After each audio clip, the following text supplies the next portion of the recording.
Hello everyone and welcome back. Today we're going to be talking about economic growth and development. So how do we define economic growth, right? Well, it would seem fairly straightforward to be growth of an economy, but what does that mean? Economic growth can be shown graphically, right? We can kind of picture it as shifting the production possibilities curve outward.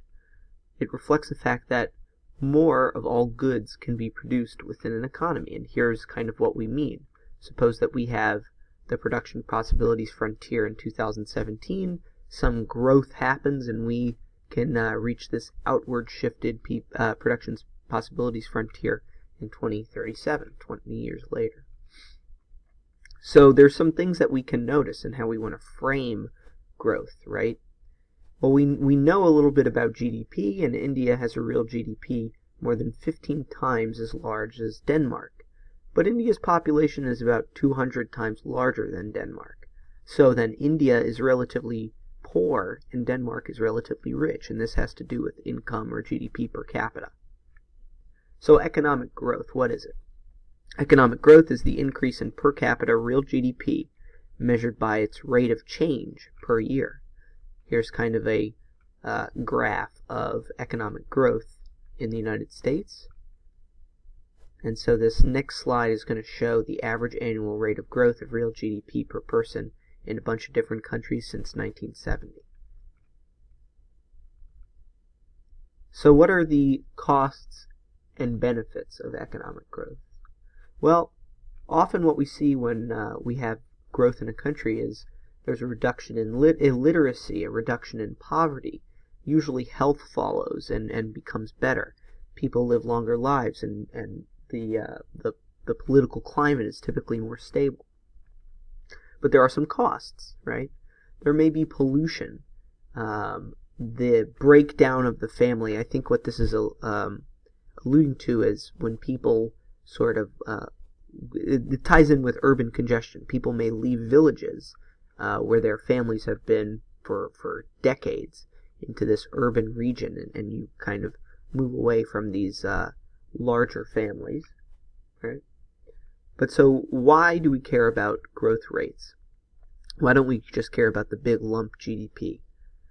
Well, the idea is we want to think about small differences in growth rates, because it doesn't matter very much for the next year or the year after, but it takes in consideration the more distant future due to compounding that happens with growth. And here's kind of an example with interest rates and how compounding interest or growth over different years leads to sort of total growth. So here's GDP in 50 years at various growth rates, and you start at like $1 trillion. So this kind of shows you just a 2% increase in growth rate from 3% to 5% 50 years later is a huge difference in ending output. This kind of also illustrates this rule of 70, which is a rule stating that the appropriate number of years required for per capita real GDP to double is equal to 70 divided by the average rate of economic growth. So for example, at an annual growth rate of 10%, per capita GDP should double in about 7 years. We can kind of think about an example also with the United States.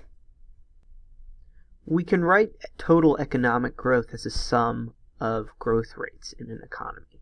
So here's a nice little formula talking about how we can characterize total economic growth in an economy as a sum of the rate of growth of capital, the rate of growth of labor, and the rate of growth of technology or productivity of capital and labor.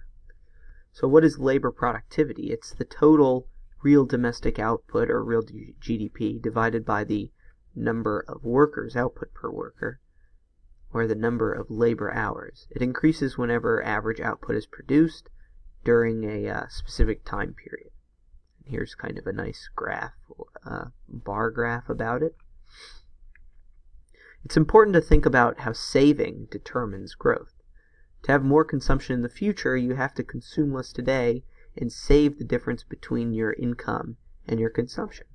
You may think, well, how does saving influence growth? Well, if you save typically you can be paid interest on that. That interest and then grows in your account, and then maybe you enter into the next year with more money, and your consumption can grow in the long run. Here's a sort of scatter plot of GDP savings and per capita GDP.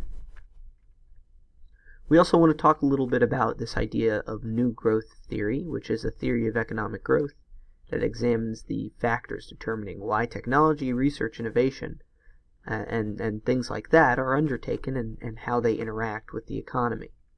Technology is a separate factor of production.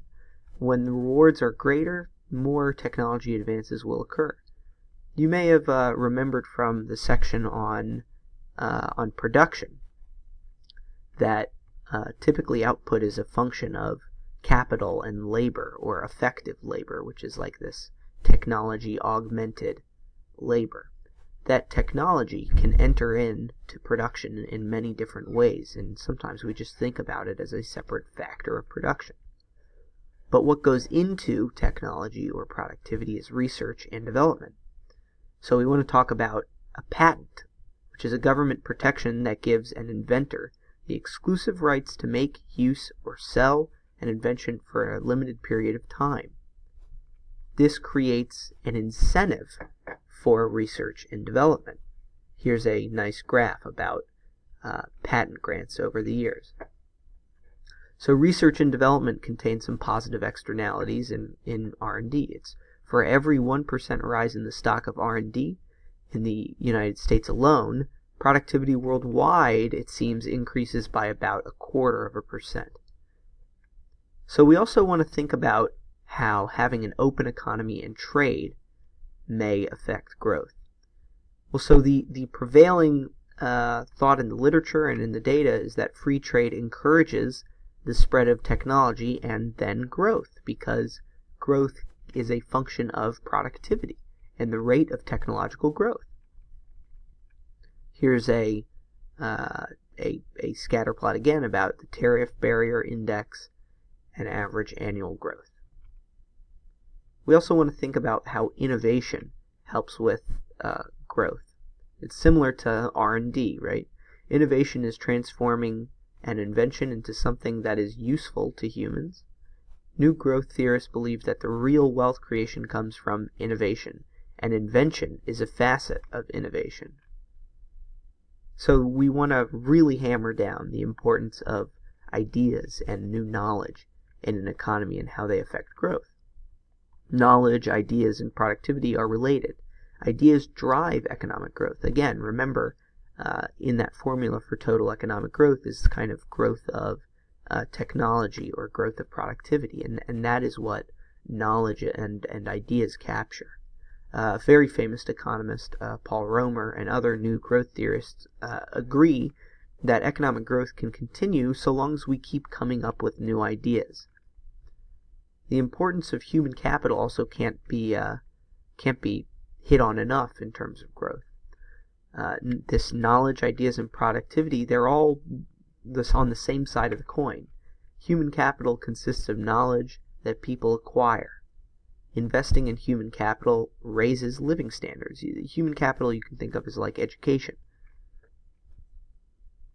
So now we want to get into immigration, property rights, and growth. So population and immigration as they affect economic growth. A lot of this MIT economist Michael Kramer believes that population growth drives technological growth, which, if you remember back to our formula, growth of labor was a determinant of growth, and population and immigration is growth in labor. So how can a well-defined property right stimulate economic growth? Well, this kind of comes back to patents a little bit. The more certain property rights are, the more capital accumulation there can be. The more certain property rights are, the more entrepreneurship there can be. So development in economics is this idea that, so it's the study of factors that contribute to economic growth of any given country. So really the goal of development economists is to help the 4.5 billion people in this world who live in such poverty, and to help them kind of join up with the 2.5 billion people that live in moderately high income areas. But you have to really think about poverty. Poverty in this country is different than global poverty. Typically, we define like a subsistence level, which is roughly like $2 or $1.25 per day. And 20% of the world lives in that destitute income level. So in continuing talking about the relationship between population growth and economic development, we'll consider that there are more than 7 billion people on the Earth, and it's estimated that by 2050, the world population will be about 9 billion, This growth is mainly going to occur in developing nations, or is estimated to. So this kind of classic economist, Robert Malthus, predicted that world population growth would eventually outstrip food supplies, and that growth would sort of be this, or population, I guess, would sort of be this sort of a sinusoid that would kind of go up and down. But he's proven wrong, because he failed to consider the importance of productivity and technology, and how innovative people can be in terms of expanding the food supply. So we already talked a little bit about that growth leads to smaller families, and the more economic development occurs, the slower population growth rate should be. Birth rates should decline with modernization, since infant mortality rate falls, and people don't really rely on children to take care of them in their old age with modernized country. So some more keys to economic development is establishing a system of property rights that we talked about, developing an educated population, which is like developing your human capital, and letting creative destruction run its course, which is like letting technological progress happen, and limiting protectionism.